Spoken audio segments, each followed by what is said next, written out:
And meanwhile, Syrian President Bashar al-Assad has called the chemical incident in Syria a 100% fabrication. Maria Fanashina joins me live now with more details on what he said. Maria, what else did Assad say? Hello to you. Yes, the Syrian President Bashar al-Assad has said that the reports about the alleged chemical attack in Syria's northern province of Idlib that took the lives of dozens of civilians, including children, was a fabrication that was used to justify the bombardment of the country's airbase in the central province of Homs. Just to remind you, this is for the first time that we've heard President Bashar al-Assad commenting on the events since the U.S. hit the airbase in Syria last week. That is because the U.S. said Assad was responsible for what they described as a chemical attack in Idlib. President Bashar al-Assad has also stressed that Syria does not have chemical weapons at this point anymore. Let's take a listen. Definitely, 100% for us it's fabrication. We don't have arsenal. We're not going to use it.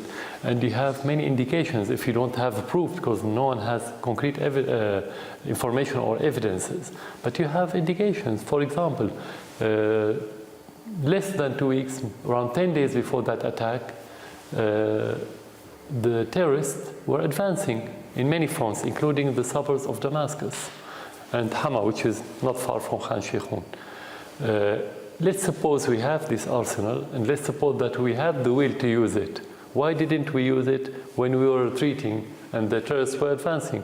President Assad has also accused West and especially the United States of America of cooperating with the terrorists, and he has expressed his doubts that they actually want to defeat so-called ISIS. Let's take a listen. Actually, what has been proven recently, as I said earlier, that they are handing gloves with those terrorists. The United States and the West, they're not serious in fighting the terrorists.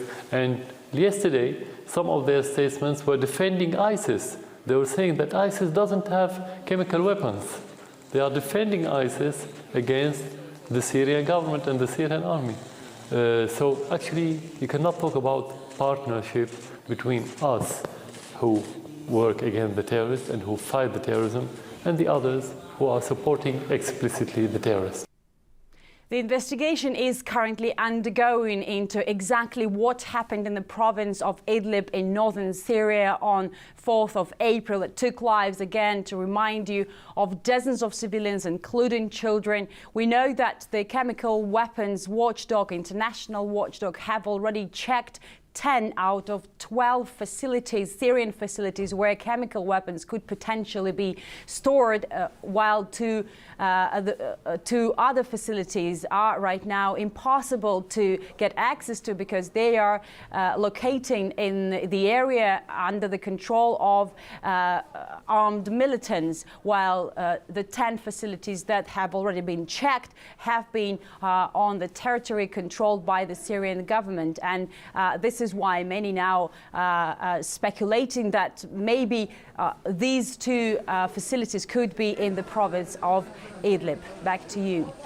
Thanks for that update on President Assad's latest comments. That was RT's Maria Fanashina reporting for us live from central Moscow. Thank you.